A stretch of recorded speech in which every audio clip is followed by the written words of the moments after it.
제가 가끔 토론방을 들어가거든요. 어떤 목적이냐면 사람들의 심리 상태를 체크하려고 갑니다. 네, 무슨 말인지 아시겠죠?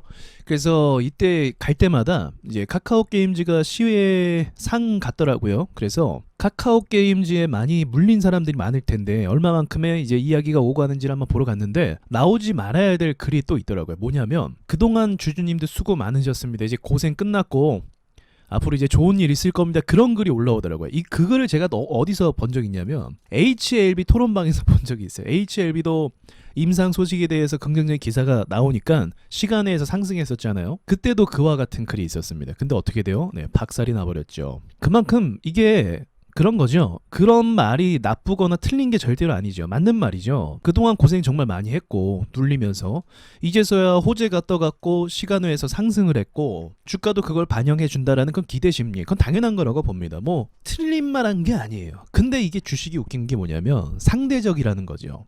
상대죠. 그러니까 그런 호재를 가지고도 개인 투자자들이 많이 안 샀다면 세력들이 올리기가 수월하니까 어떻게 돼요? 시간에 받고 다음날 상한가 갈 때도 꽤 많이 있어요. 그런데 HLB, 카카오게임, 카카오 네이버 어떻습니까? 개미들이 가장 많이 태운 주식 아니겠습니까? 그래서 이렇게 꺾이고요. 저항이 발생하면 한 방에 가기는 어렵습니다. 한 방에 가려면 뭐가 필요하다? 호재가 필요합니다. 근데 그 호재는 무슨 호재냐면 시장의 호재예요. 그러니까 예를 들어서 지금 공매도 금지시킨다. 그러면 시장이 가는 거예요. 또는 이제 미국장이 갑자기 폭등하면서 이제 괜찮다. 파월이 좀 완화적인 발언을 예를 들어서 한다. 그러면 가는 거예요. 그런데 보통은 이러한 매물을 가지고 자체적으로 상승하기는 굉장히 어렵다는 거죠. 일반적인 겁니다. 그러니까 시장을 보면요. 오늘 강반등이 아무튼 나왔습니다. 그런데 앞에 있는 이런 매물벽 그리고 여전히 존재하는 악재들 그리고 반등이 나오니까 또 기사에서 그런 이야기도 나오더라고요. 아직 방심하지 마라 그런 이야기. 뭐 당연한 거죠. 앞에 매물대가 있는데 그런 건 너무 뻔한 이야기고요. 근데 중요한 건 뭐냐면 시장이 반등에 나올 때요. 항상 강반등이라는 게 나옵니다. 강반등. 사실 얼마 전에도 강반등이 나왔는데 오늘은 더 강한 반등이 나왔죠. 물론 미국장 영향을 받기도 했고 미국도 마찬가지예요. 미국도 바닥권에서 차트상으로 강반등이 나왔다는 건 더 이상 밑으로 빼기가 어렵다. 누군가가 확신 있게 매수를 들어왔다. 그걸 의미하는 거거든요. 그래서 어쨌든 강반등이 나왔기 때문에 긍정적인 신호라고 볼 수가 있습니다. 환율도 다행히 전고점을 확실하게 뚫지 못했더라고요. 아마도 예상하기로는 이제 주말인데 미국장 같은 경우는 어제 큰 폭으로 오버슈팅이 나왔기 때문에 오늘 조정을 좀 받으리라고 예상을 해요. 만약 오늘도 상승해 준다고 하면 이건 무척 고마운 일이죠. 오버슈팅 이후에 또 슈팅이라고 하면은 누군가가 아직도 저평가라서 매수로 들어왔다라는 거거든요. 근데 통상적으로는 하루 정도 오버슈팅이 나오면 다음날 조정을 받는 게 일반적입니다. 우리나라 시장도 마찬가지고요. 그런데 이 세부적인 내용을 또 보자고 하면 여러분도 오늘 주식시장을 보셨겠지만 지금 화제가 되는 게 무엇입니까? 예, 첫 번째로는 신라젠 그리고 카카오게임 이 두 가지가 좀 대표적이라고 볼 수 있겠죠. 자, 이 둘의 공통점은 뭐죠? 네, 제가 계속 이야기하는 거죠. 바이오입니다. 기가 막히게 지금 타이밍에 맞춰서 신라젠 상장하고 신라젠이 바이오가 상승하면서 덩달아서 다른 바이오도 오늘 올랐던 거 아셨죠? 보셨죠? 그러니까 시장 4% 가는 거예요. 시장 4%는 아무렇게나 갈 수 있는 수치가 아니죠. 절대로. 이게 오르려면 주도 섹터가 올라야 되는데 기가 막히게 신라젠 상장과 더불어서 주도 섹터가 올랐고 카카오게임은 어때요? 자회사가 상장하는 그 과정이 철회가 됐죠. 기가 막히게 이 타이밍에 이거를 우연이라고 볼 수도 있겠지만 어제는 어떻습니까? 어제는 펄어비스가 게임 연기한다고 해서 게임 섹터 죄다 눌러버리고 내려갔는데 오늘은 카카오 게임이 호재가 있다고 해서 게임 섹터가 죄다 올라갔죠. 오늘 다 올라갔죠. 게임 섹터. 그래서 이번 하락장에서 저는 완전하게 여러분도 이제는 공감이 되실 정도로 확실히 검증이 됐다라고 생각을 합니다. 어떤 부분이요? 세력들이 섹터 하나만을 가지고요. 공매도란 이름으로 사실 공매도란 이름을 이용하는 거지만 결국은 세력들이 움직이는 거죠. 공매도라는 이 제도를 이용해서 유망 섹터를 밀어버릴 수 있고 개미를 털어버릴 수 있다는 사실을 우리는 다 같이 이제 목격을 한 셈이에요. 만약에 공매도 금지가 6월 달에 들어갔다고 한다면 이번에 게임 섹터나 바이오 섹터를 이렇게 누르지 못했을 겁니다. 다시 말씀드리지만 네이버랑 CPI랑 뭔 상관입니까? 간접적으로는 연관이 있을지 몰라도 직접적으로 산업주가 아니기 때문에 서비스 관련된 업종이기 때문에 떨어질 만한 이유는 사실 없어요. 카카오 그룹도 임원진의 어떤 그 비도덕적인 행위로 인해서 떨어진 것도 맞지만 카카오라는 기업 자체를 보자고 하면 여전히 시장 점유율이나 모든 부분에 있어서 앞서는 건 맞습니다. 주가가 과열된 부분도 분명히 있긴 있어요.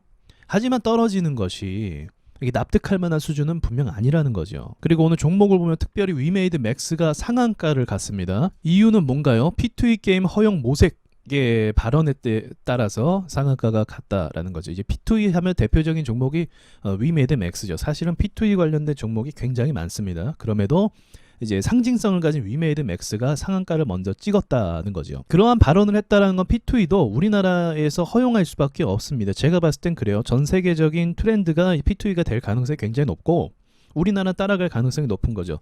P2E 관련해서 제가 조금 더 구체적으로 말씀드릴 수 있지만 아직은 그게 중요한 거라기보다 시장이 회복되는 게 더 중요하기 때문에.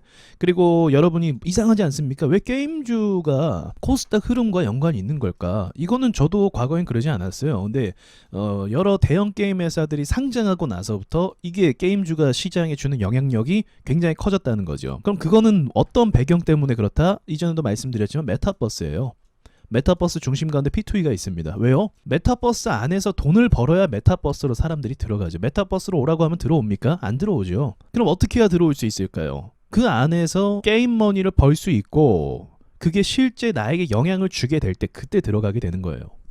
그래서 그 중심 가운데 P2E가 있는 거고 우리나라도 예외는 아닙니다. 그래서 우리나라도 결국은 뭐 지금 반대 안에 만회하고 있지만 허용 단계를 갈 수밖에 없다라고 저는 보고 있어요. 다만 지금 허용하면 문제가 좀 있지만 왜냐면 우리나라는 게임 강국이잖아요. 그래서 P2E가 활성되기 전에 아마 이 생태계를 다 파괴할 겁니다. 한국 사람들이. 그래서 한국을 좀 막고 있다라고 봐요. 그러니까 외국인들이 들어오기가 재미가 없죠. 막 한국 사람들 게임 또 하면 미친 듯이 하잖아요. 카트라이더부터 시작해서 뭐 리니지부터 시작해서 뭐 난리 나지 않습니까? 그래서 한국 사람들을 제 생각이요. 의도적으로 좀 막는 게 아닌가. 생태계가 활성화된 뒤에 그 다음에 좀 이제 한국 사람들을 허용해서 들어오게끔 하지 않을까. 그런 생각을 좀 개인적으로 갖고 있습니다. 그러니까 이 모든 일어나는 일들이 저는 우연이라고 보지는 않아요. 왜 공매도로 실컷 누르다가 오늘 같은 날 또 미장이 반등을 줄 때 우리나라 주요 섹터 가운데 바이오와 게임 회사 중에서도 호재가 터졌으며 그런 부분들이 좀 석연찮은 부분이 사실 많이 있죠. 근데 이제 중요한 건 뭐냐면 여러분께서 어떤 걸 이제 보셔야 되냐면 바이오 쪽으로 언론 그 분위기가 어떻게 바뀌는지 또 게임 회사들의 호재들이 꽤 많이 있거든요. 올해 말에 원래 호재가 많았던 걸로 아는데 내년 초로 많이 미뤄진 것 같아요. 그래서 내년에 생겨나갈 이제 이벤트 새로운 개척 분야들이 생기거든요. 그런 부분에 대해서 언론이 어떻게 조명을 하는지 봐야 돼요. 저도 기사를 쭉 보고 있으면 기사 내용들이 조금 바뀌어가는 게 눈에 보여요. 이제 계속 경기 침체를 이야기한다라기보다 이제 각 회사나 섹터나 업종에 대해서 약간 긍정적인 전망을 말하는 기사들이 간혹 나오더라고요. 뭐 킹달러 수혜주가 뭐냐 하면서 쭉 종목 이름을 나열한다든지 아니면 바이오 회사 대표들이 갑자기 그전에는 침묵하고 있다가 이제서야 나와서 이 바이오 회사에 대해서 긍정적인 어떤 미래 비전을 뭐 이야기한다든지 인터뷰한다든지 또는 게임 회사들도 그전에 없었던 오늘 뭐 위메이드 같은 경우도 그렇죠. 우리 뭐 생태계 구축을 위해서 우리가 이러한 저러한 계획을 가져갈 예정이다. 뭐 이런 식으로 해서 뭐 그런 발언들이 굉장히 의미가 있다는 거죠. 제넥신만 말씀드리고 좀 마칠게요. 제넥신 제가 많이 이야기하지만 이거 제가 이 주주는 아닙니다. 다만 이제 뭐 너무 엽기적인 차트인데 재료가 이런 말이 되나? 재료가 너무 좋잖아요, 사실은. 그쵸? 근데 주가는 어때요? 최악이죠, 최악. 제넥신 이제 대표가 인터뷰를 하더라고요. 이제 불필요한 것들을 파이프라인을 줄이고 이제는 주주들에게 뭔가 보여줄 때가 왔다라고 그렇게 이야기를 하더라고요. 그게 쉬운 발언은 아닙니다. 뭔가 보여줄 때가 왔다라고 이야기하는 건 대표 입장에서 뭔가 준비하고 뭔가 이제 보여줄 만한 결과가 생길 것 같다라고 이야기하는 거랑 비슷한 거거든요. 그런 경우에는 믿으면 안 돼요. 예를 들어서 저기 신라젠 같은 경우 임상 3상 실패했잖아요. 그래서 FDA에서 이제 뭐 거절을 받았죠. 그리고 나서 대주주가 나와서 믿어달라 이건 믿을 수 없죠. 아니 FDA가 지금 승인을 거절했고 이게 거절 상황이 나와서 지금 나가리 되게 생겼는데 신라젠 대표가 나와서 주주분들한테 호소하면서 막 믿어달라 이거 뭐 순항을 가고 있다 이렇게 얘기하면 그거 누가 믿습니까? FDA를 믿지 대표 말을 믿습니까? 말이 안 되는 거예요. 근데 제넥신 상황은 좀 달라요. 제넥신 같은 경우는 현재 만들고 있는 치료제 이런 것들이 긍정적인 결과를 지금 가지고 있단 말이죠. 그래서 대주주 말을 믿어야 될 게 있고 믿지 말아야 될 게 있어요. 시장에서 그러니까 의학계에서 어느 정도의 인정과 가능성을 받고 있냐 긍정적인 검토가 되고 있냐 그런 걸 보시라는 거예요.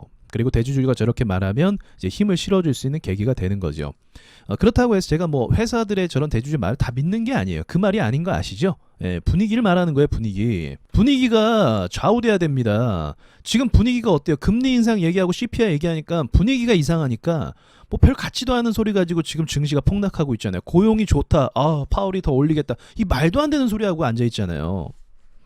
여러분 이거 객관적으로 보면 무슨 말인지 아십니까? 고용이 좋다. 그럼 소비가 좋다는 얘기예요. 월급을 받으니까 소비가 좋다는 건 무슨 말입니까? 우리나라 물건도 미국 시장에 가서 물건이 팔린다는 얘기입니다. 그럼 무슨 말이에요? 우리나라 현대차 팔고 있잖아요. 지금 기아차랑. 그러니까 현대차랑 기아차가 미국 사람들이 소비가 좋으니까 우리나라 차를 사줄 가능성이 더 높다는 얘기입니다. 그럼 따지고 보면 고용이 좋다. 이 말은 물가 상승도 8%잖아요. 이 말은 우리나라 기업의 물건도 잘 사줄 가능성이 높다. 이걸 이야기하는 거예요. 오히려 호재죠. 오히려. 자, 물가 상승률 8% 빡센 건 맞죠. 하지만 미국 사람들 지금 달러가 뭡니까? 킹달러잖아요. 그렇죠. 그럼 이 사람들이 당장 물가가 올라서 당황스럽긴 하지만 어떻게 하겠어요? 킹달러 가지고 해외 물건을 사들이겠죠. 유리하게. 그럼 물가가 8%가 아닌 거예요. 사실 따지고 보면. 자기네 나라 돈은 지금 20% 30% 올라앉아 있는데 이거 가지고 어디 가서 지금 왕노릇 하고 있는데 물가가 지금 8% 오른 게 문제입니까? 얘네가 문제가 아니라 다른 나라가 문제죠. 그래서 이러한 수치가 사실 주식 투자하면서 특히나 코스닥 투자하면서 전혀 상관없는 수치들이거든요. 뭐 고용이 어떻고 금리가 어떻고 신경 안 씁니다. 기업이 돈 버는 게 중요하지 금리 몇 프로 오른 게 중요하겠습니까? 그런데 지금 뭐 하고 있는 거죠? 네, 지금 세력들이 이 프레임을 이미 씌운 거예요. 사람들한테. 그러니까 사람들은 경기 그 기본적인 지식을 가지고 있으면 자 보세요. 금리가 오른다. 그러면 우리가 어떻게 배웠습니까? 기본적으로 경제가 후퇴한다. 침체도 아니에요. 후퇴입니다. 조정받는 겁니다. 그럼 어떻게 됩니까? 주식을 투자하기보다 금리가 비싸니까 기업들이 설비 투자를 좀 못하고 이제 돈들이 채권이나 은행으로 흘러간다. 그래서 주식이 조정을 받는다. 우리가 이렇게 배웠잖아요. 그렇죠. 그런데요. 과거에 이렇게 된 적은 별로 없어요. 자, 생각해보세요. 금리가 올라가요. 근데 그 어떤 회사는 예를 들어서 뭐 애플이라는 회사가 금리가 오르는데도 돈을 잘 버는 거예요. 그럼 여러분 같으면 금리 오른다고 은행에 넣겠습니까? 애플 주식에다 넣겠습니까? 당연히 애플에다 투자하죠. 그러니까 경제 상식이라는 게 요거는 이제 이론화시키려고 저렇게 일반적으로 만든 건데 이 경제라는 건요 정치와 외교적인 것들이 다 포함되어 있기 때문에 이 상식대로 가지가 않아요. 그렇기 때문에 지금 세력들이 이 프레임을 씌운 거고요. 이 프레임을 통해서 사람들이 이제 속여가는 거예요. 제가 봤을 땐 그래요. 제가 말씀드렸잖아요. 세력들은 그냥 없는 말 막 지어내는 게 아니라 명분을 만들기 위해서 진짜와 가짜를 섞는다고 말씀드렸잖아요. 그러니까 주식 안 하는 사람들이 지금 시장을 보면 금리가 오르니까 주가가 떨어지지 이렇게 보는 거예요. 근데 자세히 관찰해서 보면 어떻게 떨어지는 겁니까? 공매도가 장난질하니까 떨어지는 거죠. 주요 섹터를 멱살 잡고 잡아 끌어내리니까 어쩔 수 없이 반대 매매가 터지고 털리는 거죠. 그래서 결국은 뭐다? 세력 마음이다. 그럼 지금 반등 나오는 거 어쨌든 이 강반등을 누가 만들어낼 수 있습니까? 세력이 만들어낼 수 있다는 거죠. 그럼 강반등이 나왔다는 건 1차적으로는 바닥 신호라고 우리가 이해할 수도 있다. 괜찮다. 그렇게 봐도. 중요한 건 뭐다? 이제 이 분위기를 세력들이 프레임을 바꿔서 언론의 포지션을 바꿔서 어떻게 만들어갈 것인가. 그래서 제가 조금 전에 말했던 것들이 각 회사들의 약간 호재 같은 이야기들 그런 것들을 제가 말씀을 드린 거죠. 이런 것들을 통해서 분위기가 바뀌는 거예요. 한두 번 기사 보낸다고 바뀌는 게 아니라 기사가 반복적으로 회사에 대해서 좋은 이야기 긍정적인 이야기, 반전이 될 만한 이야기들을 계속 던져줘야 분위기가 바뀐다는 거죠. 그래서 세력들이 그 명분을 통해서 뭘 한다? 매집 들어가고 다시 주가 관리를 들어갈 수 있게 되는 겁니다. 그게 주식의 흐름이에요. 자, 여기까지 말씀드리고요. 마치도록 하겠습니다.